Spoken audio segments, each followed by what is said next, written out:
দ্বিতীয় পয়েন্ট লিখে নেন, কিডনি নষ্ট হওয়ার 10টা কারণ।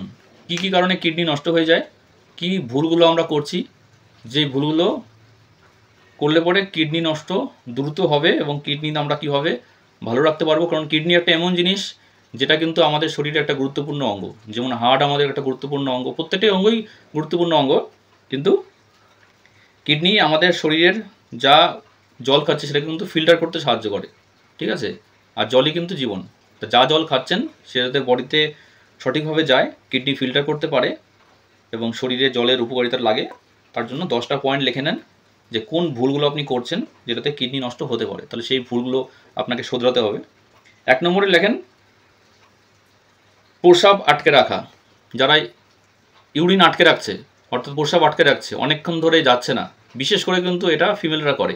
কারণ যখনই মার্কেট যাচ্ছে, এর মধ্যেও কিছু টিপস রয়েছে। যখনই আপনি এটা জানেন যে আমি একজন ফিমেল মেম্বার, আমার যে কোনো জায়গায় আমি ইউরিন করতে পারবো না, তো আপনাকে ওই ব্যবস্থা নিতে হবে যাতে নাকি ঘর থেকে বেরোনোর আগে আপনি জল খেয়ে বেরোন। ওই পরিস্থিতি তৈরি করতে হবে যাতে নাকি আপনার ওই সময় ইউরিনটা নাই চাপে বা কম চাপে। যাতে আপনি বাজার যাচ্ছেন, আমি কিন্তু ফিমেলদের জন্য বলছি, বাজার যাওয়ার সে প্রথম মুহূর্তে আমি জল খেয়ে বেরোলাম, বা অফিস যাওয়ার আগে আমি জল খেয়ে বেরোলাম, অফিসে ইউরিন করার ব্যবস্থা থাকলে কোনো ব্যাপার না।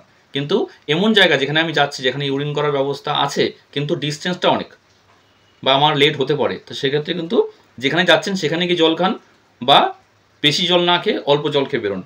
এবং ইউরিন কম চাপারও আরেকটা কারণ কি, যে দাঁড়িয়ে জল না খেয়ে বসে জল খেতে হবে। কারণ দাঁড়িয়ে জল খেলে পরে কিন্তু আমাদের ইনকামিং হবে আর আউটগোয়িং হবে। খাচ্ছেন হয়তো আপনি 100 ml জল, সেটার মধ্যে কিন্তু 90 ml জলই কিন্তু ইউরিন হয়ে যাবে যদি দাঁড়িয়ে জল খান, আর হাঁটুরও সমস্যা হবে যদি দাঁড়িয়ে জল খান। তার জন্য প্রস্রাব আটকে রাখলে পরে কিডনির সমস্যা হয়। 2 নম্বর পয়েন্ট হলো,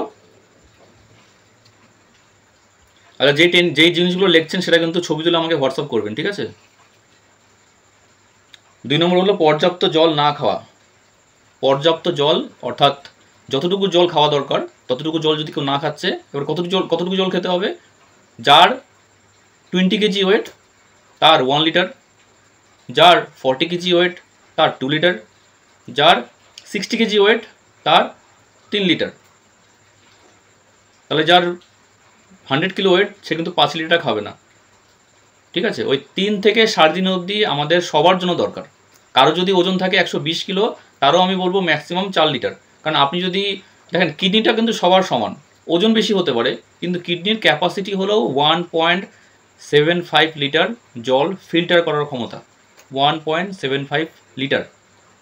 তাহলে কি হচ্ছে, একটা গাছকে যদি আপনি বেশি পরিমাণে জল দেন, যে গাছের জল প্রয়োজন আমি বেশি দিয়ে দিলাম, তাহলে কী হবে, গাছের গোড়া নরম হয়ে যাবে। আবার কম দিলেও হবে না, 1 চামচ জল দিলেও হবে না, যার যেটা প্রয়োজন। তার জন্যই জল আপনাদের মোটামুটি যেমন ওয়েট রয়েছে 60+, তাহলে কিন্তু এই গরমের দিনে 3 লিটার জল মিনিমাম খেতে হবে। আর জলটা কিন্তু আমরা যে এনার্জি ড্রিঙ্কস খাচ্ছি সেই জলটাকেও ধরবো, আমরা যে নিউট্রিশন খাচ্ছি সেই জলটাকেও ধরবো, আমরা যে যদি কেউ চা খায় তাহলে সেই জলটাকেও ধরবো, আমরা যে ফ্রুটস খাচ্ছি তার মধ্যেও কিন্তু ওয়াটার আছে, লোকে রাইস খাচ্ছে তার মধ্যেও ওয়াটার আছে, লোকে যে শাকসবজি খাচ্ছে তার মধ্যেও কিন্তু ওয়াটার আছে, ঠিক আছে। তো এই ওয়াটারটাও আপনি ধরতে পারেন। তাহলে বাড়ির জলটা খাবেন আপনি মোটামুটি 2.5 লিটার বা ম্যাক্সিমাম 3 লিটার, আর বাকি যে 3.5 লিটার ওয়াটার সেটা কিন্তু যে জিনিসগুলো বললাম ওখান থেকে ওভারকাম হয়ে যাবে।